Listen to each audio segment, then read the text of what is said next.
See, I knew it wouldn't work. That's why I've resisted so far. It's also why we're helping when he's not there. Verse 6, the two disciples did as Jesus commanded.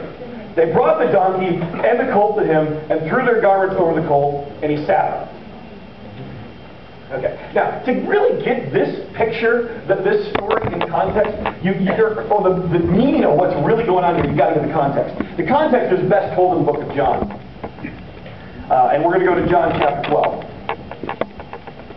All four Gospels, all four books on the stories of Jesus tell this same story from different perspectives.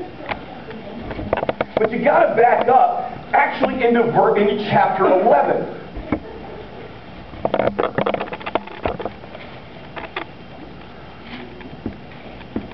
Okay, this happens near the time of the Passover.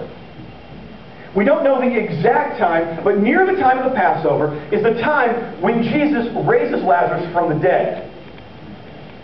This is that cool story where Jesus is hanging out with his friend, and a messenger comes up and says, "Hey, by the way, your friend Lazarus is sick.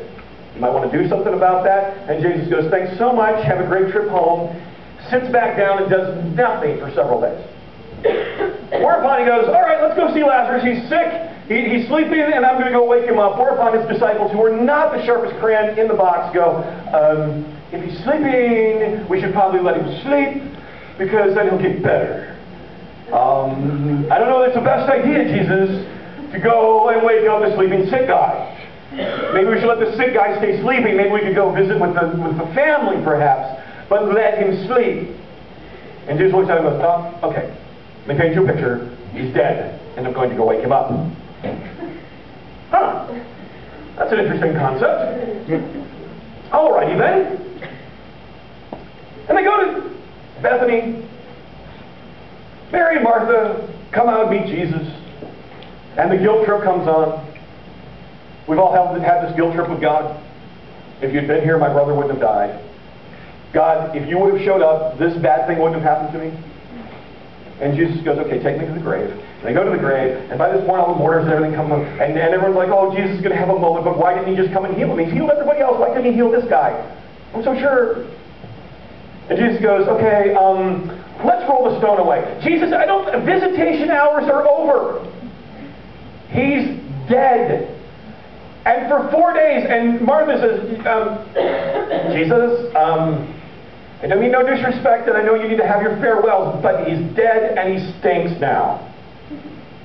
Roll the tomb away anyway. Roll the stone away from the tomb anyway." Okay.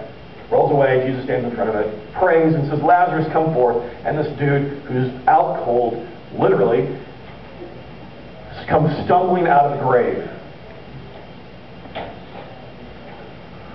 We're used to crazy stuff. We're used to tabloid news. But if you had somebody that was verified dead for multiple days,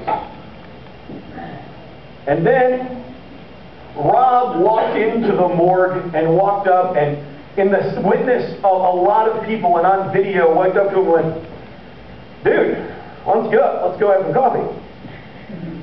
And the corpse sat up. This would really start to create a little bit of attention. And that's what's happened. Jesus comes back in chapter 12 of John. You have the dinner that's held in the honor of Lazarus and Jesus. Why? Because everybody wants to hang out with the dude who's been dead. It's a pretty cool thing. I don't know anybody that's been dead and come back to life. I want to hang out with him. And the guy who raised him. Double feature.